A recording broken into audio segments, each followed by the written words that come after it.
Қайырлы күн, қадірменді YouTube көрермен, сіздермен ақпараттық танымдық канал денсаулық байлық арнасы. Сіздерді өзімнің каналымда көргеніме қуаныштымын. Қош келдіңіздер.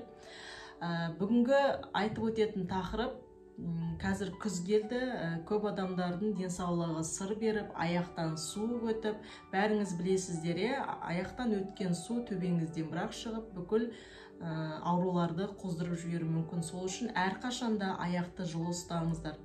Бұны біз кішкентай бала кезімізден ата-анамыз үнемі аяқты жылы ұстап, жылы нәски киіп, солай үйрететін. Соның қадірін енді үлкейген кезде түсініп жатырмыз. Ендігі бүгінгі қозғайтын тақырып, аяқтан су өткен кезде үй жағдайында қалай көмектесуге болады, қалай тұмаудың алдын алуға болады. Яғни, әр хозяйканың ас үйінде кездесетін, бәріңізге белгілі, бұл бүгін әңгіме тұз жайында болмақшы. Осы тұзды аяқтан өткен суыққа қалай көмегі бар, соны ары қарай видеодан көріп, ұнап жатса лайк басып, тұз адам ағзасының дұрыс қызмет етуі барысында қажетті компоненттердің бірі. Тұздың йодталған тұз, теңіз тұзы, қара тұз және тағы да басқа түрлері бар. Олардың әрқайсысының адам денсаулығына пайдасы зор. Соның ішінде тұрмыста көп қолданылатын йодталған тұздың ерекше пайдасы бар. Әр адам йодтың қалыпты өсуіне, даму және тіршілік етуге қажетті өмірлік микроэлемент екенін біледі. Йодтың тапшылығы алқымның ісуіне, яғни қалқанша бездің үлкеюіне әкеп соқтырады.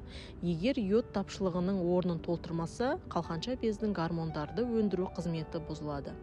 Адам ағзасында йодтың 90% тағам арқылы қабылданады. Йодтың көпшілігі теңіз өнімдерінде, теңіз балығында, балық майында, теңіз орамжақтарында кездескенімен, оны бір шөкім йодталған тұзбен алмастыруға болады. Сонымен қатар тұздың адам ағзасына зиянды тұстары да бар. Күндік нормасы 4 граммнан аспауы керек.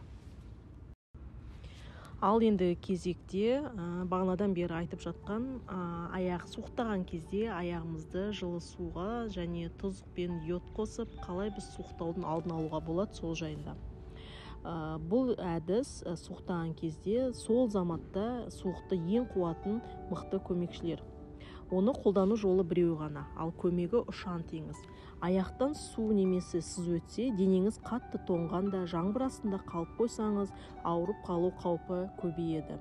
Ондайда ауырып қалмасы үшін тез арада осы амалды жасаған жөн.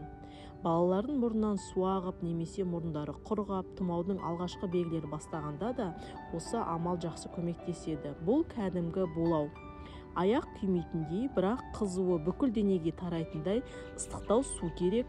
Ыдыстағы су деңгейін тобыққа дейін жететін болуы тиіс. Оған 1-1,5 уыс тұз немесе 10-12 тамшы йод қоссаңыз да болады. Суықтау белгісі бар адам осы суға аяғын салып отырады. Белінен төмен қарай жылы одеял орап тастаған жөн. Су суып қалмас үшін әлсін-әлсін оған үстемелік ыстық су құйып отырған жөн. Ал аяғын булауға салған адамға бал қосылған, лимон қосылған шай немесе жайғаны ыстық шай берген дұрыс. Бұл процесс жарты немесе одан да сәл ұзақтау болады. Мұны белінше кешке қарай жатар алдында жасаған дұрыс. Сосын аяғын булауға салған адам табаны жаурамас үшін жылы шуық киеді. Бұл амал енді басталып келе жатқанда суықты тез тарқатады. Тұмауды өте қысқа уақытта тез жазылуына көмекші етеді. Тұз бен йод қосылған булау қуықтың, бүйректің суықтауын тұмаудың бастапқы белгілерінде өте жақсы көмектеседі. Мұны ары кетсе 2 күн қатар жасайсыз. Балаларға да ересектерге жәрдемі өте күшті. Сіздерге ақпарат пайдалы болса, каналға тіркеліп, лайк басып кетіңіздер. Керектеріңізге жаратсаңыздар, дән ризамыз, ауырмаңыздар.